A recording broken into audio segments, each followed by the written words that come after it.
Hi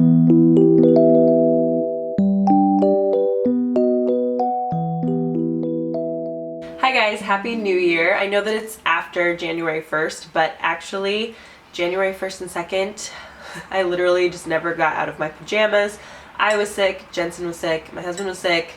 We were just like taking turns sleeping and just like taking care of the baby. So this is the first day that I've kind of felt like I'm coming alive again. So I thought I would talk to you about my New Year's resolutions, which I clearly didn't really start on the 1st, but I'm going to just try and implement some new things in 2017. I just really like new starts. I like the beginning of a new school year, the beginning of a new year, the beginning of a new planner. That's like my favorite thing. So this is my first page of my 2017 Erin Condren planner, and I wrote down some of my New Year's resolutions, so I thought I would just go through them with you. I have a couple. Most of them are pretty basic. For example, my first resolution is to floss. Now, nobody told me about this, but having babies also ruins your teeth. Like, it makes your hair fall out, ruins your body, and ruins your teeth. I did not know about this, but I just went to the dentist like 2 weeks ago, and I've never had a cavity in my life, and apparently I have 3 cavities. Like, your gums are super sensitive when you're pregnant and all this stuff. So anyway, I have to go tomorrow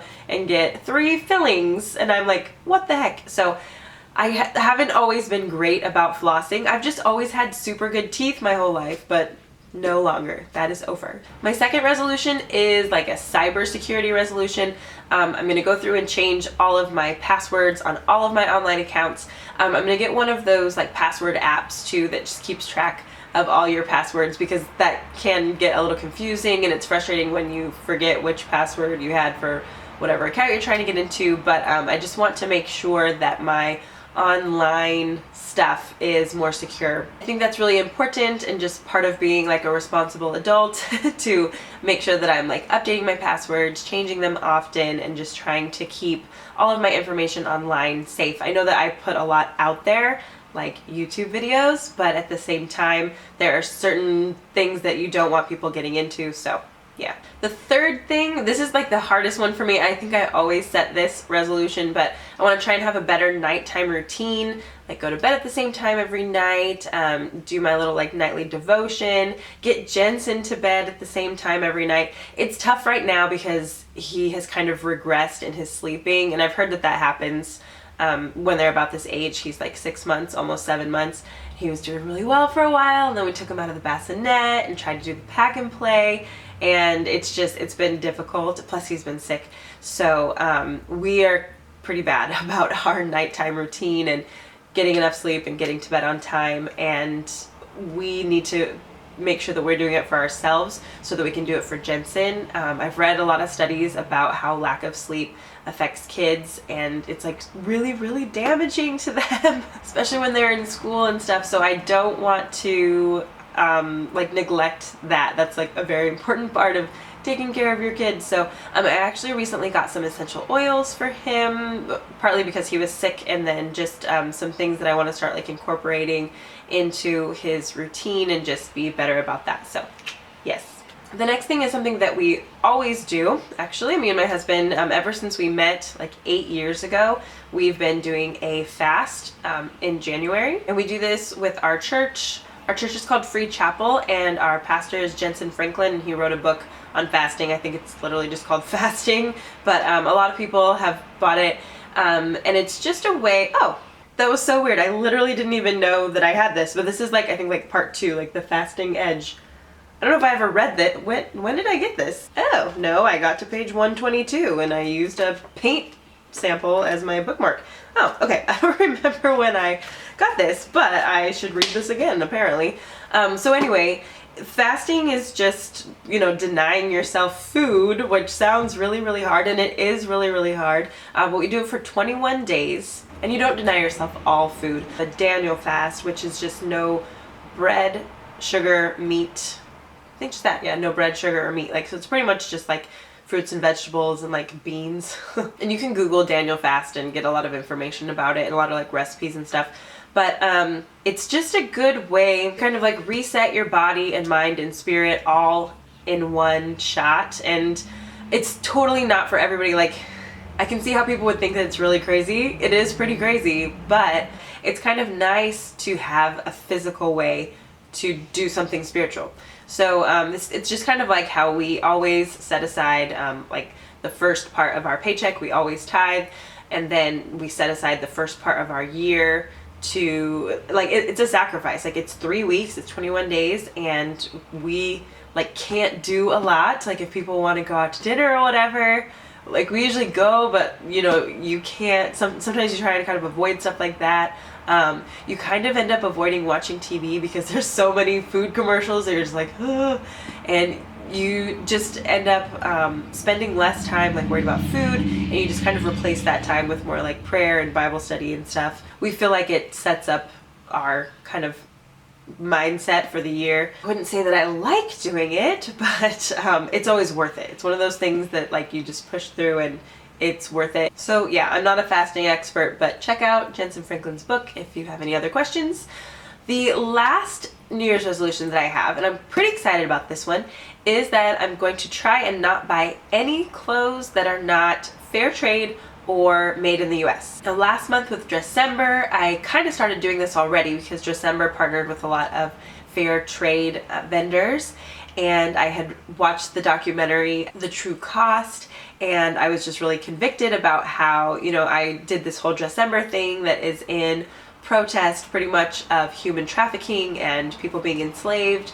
And then I was just thinking about how many people in the garment industry are virtually enslaved. It was just kind of funny to me too how like several of the things that I wanted to try kind of all went together. So I'm kind of interested in doing like the capsule wardrobe thing. I'm interested in like being more minimalist and kind of downsizing, and I'm interested in like buying more quality clothing rather than just like a bunch of junky things, even if they are cute. So this kind of just all works together, and some of the companies that I've purchased from recently are Crochet Kids. I got a really cute dress from them. Elegant Tees, got another cute dress from them. People Tree, got another dress from them. A21 has their own like clothing line type of thing called Liberty. Got a really cute scarf from there. Noonday Collections has nice earrings and jewelry that's fair trade. I got a pair of jeans to like celebrate being done with December from Lucky because they are made in the US. Although once I dug like deeper into it, turns out their fabric is made in Indonesia and then just their products are made in the US. So like it's pretty tough to make sure to buy things that are ethical. It's going to be a journey and a challenge, but I think it's going to be kind of cool for me. Oh, I also bought a jacket that I haven't received yet because it was on Kickstarter, but from a brand called Brevity, and they are really cool. They're kind of up and coming. So I'll do some more update videos and like hauls of the fair trade items that I have so far, just to kind of show you that. I'm excited for this, and if you haven't seen The True Cost, you should watch The True Cost just because it gives you a peek into the fashion industry and the garment industry.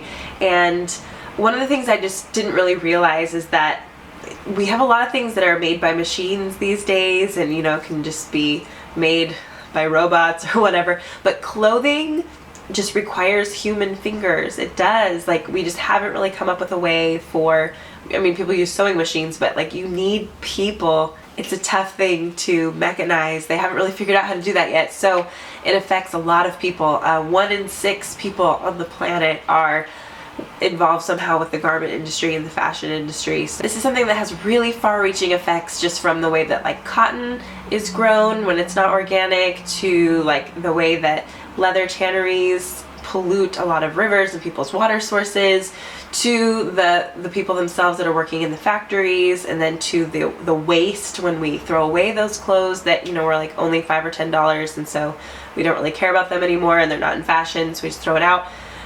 It's a big thing and we don't often see it. So yeah, I've just been very convicted about that lately, and I'm trying to do things differently. So if you know of any fair trade brands or any brands that are made in the US, please let me know, because I do love fashion and I love clothes, and you know, I like doing my little like Instagram posts and stuff. And by the way, all those companies that I mentioned earlier, I wore their stuff during December. So if you go to my Instagram, I have 31 days of dresses, 31 days in a row, and I wear a lot of that stuff. And then lastly, I just kind of got inspired by doing December, like by doing one thing and having one focus for an entire month, like wearing a dress every single day for a month. And so I think I want to pick like another mini goal for every month this year. So like I started writing them down in my planner. Like for January, you know, the fast, that'll be my big thing. It's only 21 days, but still that's going to be my January thing. Then like for February, I was thinking of doing Fit February, where I work out at least a little bit every single day, like just for a month, you know, like it's easier for me to commit to things for just 1 month and kind of make like a game out of it, and then just see how it changes my perspective or changes my life a little bit. So I think I'm gonna do Fit February. I was gonna do no makeup March, which sounds a little scary to me. I love wearing makeup, but I think that would be a cool challenge for me. I'm gonna do no spend November. I did that last year too, where the only thing I allowed myself to buy was just like essentials, like food and gas and whatever, and then Christmas presents, but I couldn't buy anything for myself. And I'll do December, of course, again. So I'm just trying to think of little like mini challenges for each month. I think that would be kind of fun. So if you have any ideas, I have a lot of months to fill in. And I would love to know your resolutions for 2017. So please comment below and let me know one of your resolutions for the year. Hope 2017 has been good to you so far. I'll see you in my next video. Thanks for watching. Bye.